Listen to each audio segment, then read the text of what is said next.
আসসালামু আলাইকুম সবাইকে and welcome back to my channel. তো আজকে আপনারা দেখতে পারতেছেন যে অনেক বেশি স্নো হইতেছে অ্যান্ড আমি অনেস্টলি জানি না আমি কাজে কীভাবে যাবো এত স্নোয়ের মধ্যে, বিকজ আমার কাজটা মোটামুটি ভালোই দূরে আছে।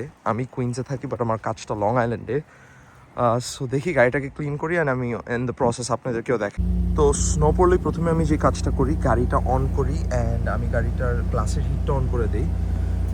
এখন আমি যেটা করব সেটা হচ্ছে সাইডের গ্লাসটা ক্লিন করব অ্যান্ড দেন গ্লাসটা খুলে বা একটু দরজাটা আটকে আমি আর কি গাড়িটা ক্লিন করা স্টার্ট করব।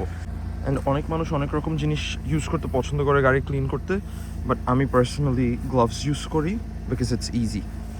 তো ক্লিন করার পার্টটা মোটামুটি ইজি, যেখানে আমি হচ্ছে বেসিক্যালি জাস্ট আমার হাত দিয়ে আর কি নামাই। আর আপনারা দেখবেন এখানে ইভেন গ্লাসটা যেটা, এটা কিন্তু পুরো ভিতরে ঢুকে গেছে বিকজ অফ স্নো। এটা কিন্তু এরকম না যে মানে আমি এভাবে ভিতরে এত এত ডিস্টেন্সে আমি রেখে গেছিলাম।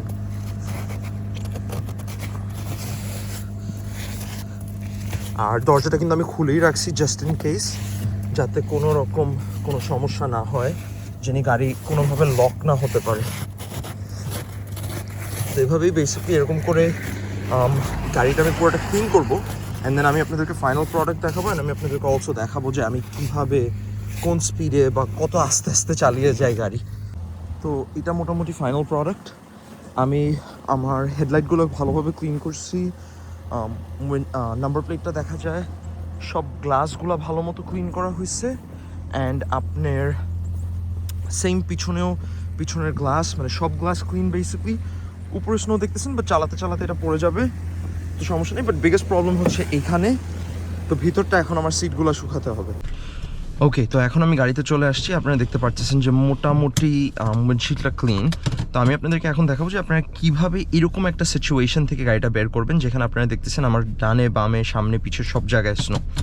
সো ইন দিস সিচুয়েশনস এটা নেসেসারি না, বাট আমি যেটা ট্রাই করি আমি হচ্ছে গিয়ার 1-এ দেই অ্যান্ড দেন অবশ্যই আমার পিছনে দেখতে হবে কোনো গাড়ি আসতেছে নাকি, দিয়ে আমি কিন্তু কোনো অ্যাক্সেলারেটর পাড়া দিচ্ছি না, কোনো কিছু করতেছি না, আমি জাস্ট গাড়িটাকে নিজে নিজে চলতে দিতেছি, একদম কিচ্ছু না। সাধারণত যদি এরকম সিচুয়েশনে আপনারা পড়েন অ্যান্ড যদি ধরেন একটু অ্যাক্সেলারেট করতে হয়, তখন কিন্তু অবশ্যই আপনারা একটু অ্যাক্সেলারেটরে পাড়া দিবেন। আচ্ছা, আরেকটা জিনিস, যখন আমি গাড়ির সামনে পিছনের উইন্ডশিল্ডের হিটটা অন করি, আমি একটা জিনিস খেয়াল করছি যে তখন গ্লাস থেকে স্নোটা তখন অনেক বেশি ইজি হয়ে যায়। তো আমরা যেরকম এইসব জিনিসে অভ্যস্ত না, আমরা যারা বাঙালি স্পেশালি, কারণ আমরা তো কখনো ধরেন বাংলাদেশে আমাদের নিজের গাড়িই ধোয়া হয় না, বাট আমি যেরকম এগুলো করতাম মোটামুটি গাড়ি ধুতাম অ্যান্ড হোয়াট নট। বাট একটা জিনিস আমি নোটিস করি, যেটা আমি নেক্সট টাইম থেকে খেয়াল রাখবো, যেটা আমি এভরি ইয়ার ভাবি আমি খেয়াল রাখবো কিন্তু কখনো খেয়াল রাখা হয় না, সেটা হচ্ছে কাজের ড্রেসে আপনারা কখনো এটা করবেন না, বিকজ যেটা হয় সেটা হচ্ছে আপনার পুরো প্যান্ট ভিজে যাবে, বিকজ যেহেতু আপনি স্নোটা করিয়ে দিচ্ছেন আর কি গাড়ি থেকে, তো দেখা যাবে আপনার পায়ে এসে অনেক পড়তেছে, আপনার প্যান্টে এসে অনেক পড়তেছে। এই মুহূর্তে আমি যখন টার্নটা নিলাম, আমি জানি না আপনারা খেয়াল করছেন নাকি, বাট গাড়িটা কিন্তু হালকা স্লাইড করছে। লাকিলি আমি লাস্ট নাইট, আমি জানি না কেন, আমি ভাবছিলাম আজকে সকালে আমি তেল নিব, লাকিলি আমি লাস্ট নাইট তেল নিছি, যার কারণে আমার পিছনের ট্যাঙ্কটা পুরো ফুল। পিছনের ট্যাঙ্ক ফুল হওয়াতে যে সুবিধাটা আমি ফেস করতেছি সেটা হচ্ছে গাড়ির ওয়েট। পিছনে যেহেতু গাড়ির ওয়েটটা বেশি, আমরা যেটাকে বাংলা ভাষায় বলি যে মানে মাটির সাথে চলা, গাড়ি যেরকম এখন ওই জিনিসটা করবে, মোটামুটি গাড়িটা কিন্তু এখন মাটির সাথে চলতেছে। তো এইটা একটা সুবিধা। আগের গাড়িটা যেটা আমার ছিল ওইটা আপনার ফ্রন্ট হুইল ড্রাইভ ছিল, করোলাটা, যার কারণে ওইটাতে ওরকম প্রবলেম ফেস করতে হতো না, বিকজ ওইটা ধরেন অলরেডি সামনে যেহেতু অনেক ওয়েট, সামনে ইঞ্জিন, সামনের চাকা স্পেন করতেছে, তো ওইটা মোটামুটি ইজিলি ন্যাভিগেট করা যেত।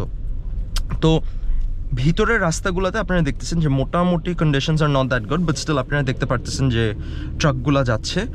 বাট আপনার হাইওয়েতে যাওয়ার পরে আই রেকন মানে I hope it's gonna gate much better. এটা গেলো একটা। আরেকটা হচ্ছে, এখন যদি আমি গাড়ির মেইনটেন্যান্সে ফেরত আসি, which is like update for the car. এই গাড়িতে আমি গত কিছুদিনে কিছু কাজ করছি, সেটা হচ্ছে টু বিগিন উইথ নাম্বার 1 গাড়ি রেগুলার মেইনটেন্যান্স করছি, যেখানে আমি ইঞ্জিন অয়েল চেঞ্জ করছি, ফিল্টার চেঞ্জ করছি, অ্যান্ড লাইক অলওয়েজ আমি চেঞ্জ করি 0W20 সিনথেটিক ইউজ করি। বাট নেক্সট টাইম আমি যখন ইঞ্জিন অয়েলটা চেঞ্জ করবো, তখন আমি হয়তো 5W30 ইউজ করতে পারি, বিকজ যেহেতু গাড়ির ইঞ্জিনটা এখন 1 লাখ কিলোমিটারের উপরে চলা হয়ে গেছে অ্যান্ড আর মানে ওই নতুন ব্যাপারটা নেই। সো আরেকটু থেকে আমি যেতে পারি আর কি ইঞ্জিন অয়েলে, নাম্বার 1। নাম্বার 2, আপনার হচ্ছে ব্রেক প্যাড আমি চেঞ্জ করা স্টার্ট করি। তো গাড়ির ব্রেকসে মোটামুটি নয়েজ করা শুরু করছে, তো আমি নিজেই সামনের দুইটা ব্রেক চেঞ্জ করি। তো যেহেতু নিজের সামনের দুইটা চেঞ্জ করতেছিলাম, ওইটা অ্যাকচুয়ালি ভিডিও করা হয় নাই।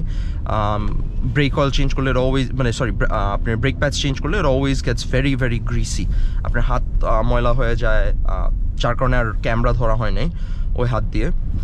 তারপর হচ্ছে আপনার এইটা করলাম। এইটা করার পরে আপনার হচ্ছে আমি যেটা করলাম সেটা হচ্ছে দেখি তারপরও সাউন্ড যাচ্ছে না, নয়েজ যেটা সেটা এখনও যাচ্ছে না। তারপর আমি যা করলাম সেটা হচ্ছে আমি একটা গ্যারেজে নিয়ে যাই, বিকজ আমার আর এনার্জি ছিল না যে গাড়িটাকে আমি উপরে উঠাবো, উঠিয়ে তারপর আবার, বিকজ জ্যাক দিয়ে ওঠানোটা ইজ ভেরি হেক্টিক, এটাতে অনেক এনার্জি অনেক স্ট্রেংথ লাগে। তো ওইটার আমি উঠে নিয়ে আমি একটা গ্যারেজে নিয়ে জাস্ট আমি ওদেরকে একটা ভালো মানে প্রাইস একটা দাম দিয়ে দিই লেবার। আর যেহেতু আমার প্যাডসগুলো কেনা ছিল, আমি আমার প্যাডসগুলো দিই আর তারা লাগিয়ে দেয়। আপনারা যেরকম দেখতে পাচ্ছেন, আমি যেটা বলতেছিলাম যে এখানে কিন্তু রাস্তাটা একটু বেটার হয়ে গেছে, বাট বিকজ এখানে রাস্তাটা বেটার হয়েছে ডাজন্ট মিন আমি এখানে তাড়াতাড়ি মানে ফাস্ট চালাবো। আমার হাইওয়ে লিমিট ইজ 50 to 55 এই রাস্তায়, কিছু কিছু জায়গায় 50, কিছু কিছু জায়গায় 55। মানে আমি পার্সোনালি আজকে প্রবাবলি 45-এর উপরে উঠাবো না। এখন আপনারা আমার স্পিড দেখলে দেখবেন 30-এর কাছাকাছি আমি স্পিডে চালাচ্ছি, বিকজ এখন কিন্তু অনগোয়িং স্নো পড়তেছে অলরেডি। এটা গেল একটা, যেটা হচ্ছে আপনার ব্রেক প্যাডস। আমি সরি, আমি বারবার অফ ট্র্যাক হয়ে যাচ্ছি, বিকজ আমি আপনাদেরকে মানে স্নোটা দেখাতে চাচ্ছি। তো as scary as snow can be, it's also very very beautiful. আপনারা যদি বাদিকে খেয়াল করেন, আমি জানি না ক্যামেরাতে কতটুকু দেখা যাচ্ছে, বাদিকের সব গাছগুলো ঢেকে গেছে স্নোতে, all the branches have been covered, তো দেখতে মোটামুটি বেশ ভালোই লাগে। আচ্ছা, এবার নেক্সট মেইনটেনেন্সে আসি গাড়ির। নেক্সটলি যদি মেইনটেনেন্সে আসেন, যেটা প্রবলেম হয়েছিল, গাড়িটা আল্লাহর মতো ভালো চলতেছিল, no mechanical issues, nothing হোয়াটসোএভার।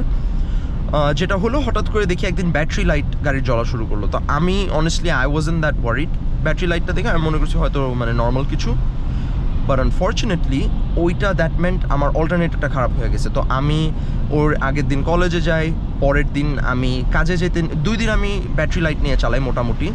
So আগের দিন তো আমি কলেজে যাই, পরের দিন আমি যেটা করি, পরের দিন আমি কাজে যাই। সো এই হাইওয়েতেই যেটা হয়, গাড়িটা কীরকম একটা মানে ধাক্কা দেওয়া শুরু করে, মানে ইঞ্জিনটা ধরেন আমরা বাংলায় যেটা বলবো যে ধরেন দম ছাড়া স্টার্ট করে দিয়েছিল, ওরকম একটা কিছু হওয়া স্টার্ট করে, যার কারণে আমি কী করি, আমি সাথে সাথে গাড়িটাকে এই ডান দিকে থামাই, ডান দিকে পুল ওভার করি, করে আমি জাস্ট স্টার্টটা অফ করে দিই। গাড়ি স্টার্টটা অফ করে দেওয়াতে কী হয়েছে, আমি দেখি গাড়িটা আর স্টার্ট নিচ্ছে না। লাকি এনাফ আমার কাছে একটা জাম্পার প্যাক থাকে সবসময়, সো আমি গাড়িটা জাম্প স্টার্ট করি, গাড়িটা একবারে স্টার্ট নিয়ে নেয়, কোনো সমস্যা নেই। আমি কাজে যাই চালায়, এরপরে কাজে যাওয়ার পর আমি দেখি যে মানে আমি বুঝতে পারছি যে অল্টারনেটরের কোনো একটা প্রবলেম হয়েছে। তো অল্টারনেটরের প্রবলেমটা গেল, তো আমি যেটা করছি, তারপর আমি আমার জাম্পার প্যাকটা আবার নতুন করে কাজে পুরোপুরিভাবে চার্জ করি। চার্জ করার পরে আমি গাড়িটা জাম্প স্টার্ট করি, মোটামুটি জাম্প স্টার্ট করে আমি কিছুক্ষণ রাখি, 2-3 মিনিট ব্যাটারি প্যাক জয়েন করে রাখি। রাখার পরে আমি আপনার বাসার দিকে রওনা দিই। বাসার দিকে রওনা দেওয়ার টাইমে গাড়ি 3 বার বন্ধ হয়েছে, অ্যান্ড আল্লাহর রহমতে আমার জাম্পার প্যাকটা আমাকে 3 বারই হেল্প করছে। লাস্টের বার যে আমি একদম বাসার কাছে, মনে করেন 500 মিটার দূরে আমার গাড়িটা থেমে যায়, অ্যান্ড 500 মিটার দূর ছিল মেইন রোড। তো আমি মোটামুটি মেইন রোডে আটকা পড়ি। এরপর আমি আমার খালামুনিকে কল দিই, খালু আসে, খালু এসে জাম্পার প্যাকটা নিয়ে স্টার্ট করে। তো খালুর গাড়ি যেটা, ওইটা আবার আপনার টেসলা, তো ওইটা থেকে আমি আবার মানে জানি না যে কীভাবে জাম্প স্টার্ট করবো, বাট আমার কাছে jumper cable and like I had everything. তো যাই হোক, ওটা থেকে আর জাম্প স্টার্ট করা হয় না। আমি যেটা করছি সেটা হচ্ছে আপনার খালু যায়, আমি গাড়ির সাথে ওয়েট করি, 30 মিনিটসের মতো জাম্পার প্যাকটা স্টার্ট করে আনা হয়।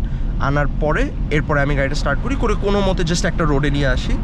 এরপর আমি একটা মোবাইল মেকানিককে কল দিই, সে নিজে থেকে পার্টস এনে সব কিছু করে, সে মনে হয় কত $230 চার্জ করলো আমাকে, which is a reasonable and a fair price আমি বলবো। ওই দামের মধ্যে সে আমাকে ইনস্টল করে দেয় অল্টারনেটরটা গাড়িতে। তো এরপরে আল্লাহর রহমতে আমার আর গাড়িতে কোনো প্রবলেম হয় নাই। তো গাড়িটার মেকানিক্যাল আপনার জাস্ট ব্রেক প্যাডস আমি সোফার চেঞ্জ করছি, অ্যান্ড আমি হচ্ছে আপনার ইয়েটা চেঞ্জ করছি, অল্টারনেটরটা চেঞ্জ করছি। তো হঠাৎ করে এই রাস্তা দিয়ে যেতে যেতে কিছুদিন আগে, হয়তো 5-6 দিন আগে, আমি একটা টাক করে আওয়াজ পাই। তো ওই আওয়াজটা পাওয়ার পরে আমি অ্যাকচুয়ালি শিওর ছিলাম না যে কিসের সাউন্ড। তো পরে ডানে বামে তাকানোর পর এইখানে বেসিক্যালি উপরে আমার একটা চিপ হয়। আমি মোটামুটি দেখি যে একটা আমার উইন্ডশিল্ডে একটা বড় গর্তর মতো হয়ে যায়। তো আপনারা যারা আমার ভিডিও অনেক টাইম ধরে দেখতেছেন, তারা জানেন যে ইভেন প্রিয়াসেও এরকম একটা সিচুয়েশন হয়েছিল, যেখানে একটা রক চিপের কারণে পুরো গাড়ির সামনে একটা ফাটল ধরে গেছিলো। তো এবার যেরকম আমি একটু মানে এটা আমি আর অবহেলা করি নাই, প্রিয়াসেরটা আমি বলবো এটা আমার অবহেলার কারণেই জিনিসটা এত বড় হয়েছে। বাট এইখানে আমি আর জিনিসটা একদমই অবহেলা করি নি। তো আমি যেটা করছি, আমি ইমিডিয়েটলি আপনার অ্যামাজনে একটা কিট অর্ডার করি, যে কিটটা দিয়ে আমি ক্লিন করতে মানে ফিক্স করতে পারবো, রিপেয়ার করতে পারবো। তো অ্যামাজনে আপনি ডিফারেন্ট টিয়ার আছে এরকম কিটের। আপনি এক্সপেন্সিভ যেতে পারেন, আপনি মিডিয়াম থাকতে পারেন, আপনি চিপ যেতে পারেন। তো আমি বলবো আমি এক্সপেন্সিভ আর মিডিয়ামের মাঝামাঝি ছিলাম, বিকজ আমি মনে করি যে ধরেন আপনি যখন গাড়িতে কিছু করতেছেন, it's the best to get something good, because আপনি চান না আবার রাস্তায় আটকায় যেতে বা রাস্তায় কোনো রকম প্রবলেমে পড়তে। স্পেশালি আমেরিকার মতো জায়গায়, যেরকম ধরেন আল্লাহ না করুক এরকম স্নোয়ের মধ্যে যদি আমার কখনো কোনো প্রবলেম হয়, তাহলে কিন্তু I'll be really Starc. Because এখন যদি আমি কাউকে ফোন দিই, এদের আসতেও কিন্তু অনেক টাইম লাগবে, বিকজ তাদের গাড়ি থেকে সব কিছু মানে স্নো ক্লিন করতে হবে, ড্রাইভওয়ে ক্লিন করতে হবে, তারপর আসতে হবে। এইটা গেল। তো যাই হোক, আমি মোটামুটি আপনার যেটা করি সেটা হচ্ছে ইনস্ট্রাকশনগুলো আমি থরলি ফলো করি। বাট একটা ভুল যেটা আমি করছি, ওদের যে লিকুইডটা ওরা দেয়, আমি এটা অনেক বেশি পোর করে ফেলছি, যার কারণে আমার গ্লাসে একটু দাগ পড়ে গেছে নিচে। বাট ওইটা একটু কষ্ট হবে, বাট আমি দেখি আমি কোথা থেকে ক্যারোসিন ম্যানেজ করে ওটা দিয়ে ক্লিন করতে পারি নাকি। বাট আমি যেরকম সাবান পানি দিয়ে ট্রাই করছি, বাট নট টু মাচ, মানে খুব বেশি লাকি হইতে পারিনি।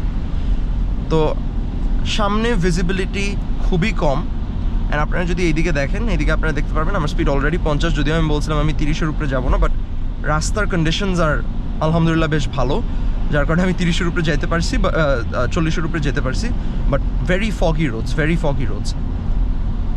তো coming back to the windshield, so ফার্স্টে আমি যেটা করি সেটা হচ্ছে আমি একটা সাকশন কাপের মতো জিনিস থাকে, ওইটা আমি ইনস্টল করি।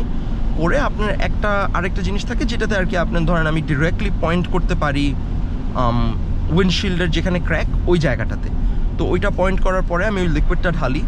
সো লিকুইডটা ঢালার পরে আপনার মোটামুটি দেখা যায় যে এটা হিল করা স্টার্ট করছে। আরেকটা জিনিস থাকে আপনার সিরিঞ্জের মতো, সো ওই সিরিঞ্জের মতো জিনিসটা দিয়ে যেরকম আমরা প্রেশার ক্রিয়েট করতে পারি। প্রেশার ক্রিয়েট করলে যে সুবিধাটা হয়, সেই সুবিধাটা হচ্ছে আপনার পুরা জায়গাটা ফিল ইন হয়ে যায় খুব ভালোভাবে। পুরা আপনার হোলটা যেটা, ওইটা ফিল ইন হয়ে যায়। তো আল্লাহর রহমতে মোটামুটি আমি বেশ ভালোই ফিক্স করতে পারছি এটা। ফাইনাল প্রোডাক্টে যদি আপনারা দেখেন, আমি জানি না আমি অলরেডি ছবি তুলছি নাকি, বাট আমি ছবি তুলবো। ফাইনাল প্রোডাক্টে যদি আপনারা দেখেন, আপনারা দেখতে পারবেন যে একদম জিনিসটা পুরোপুরি ক্লিন হয়ে গেছে, পুরোপুরি নর্মাল হয়ে গেছে। তো এই ছিল মোটামুটি গাড়ির জিনিসপত্রগুলো ফিক্স করা। আর এছাড়া তো স্নোয়ের মধ্যে চালায়া যাচ্ছি, তো আমি ভিডিওটাকে আর খুব বেশি বড় করবো না। আমিও রাস্তার মধ্যে মোটামুটি একটা ফোকাস করে গাড়ি চালাতে চাচ্ছি। তো আশা করি আপনাদের ভিডিওটা ভালো লাগছে। And if you guys like the video, please share, comment, and don't forget to subscribe.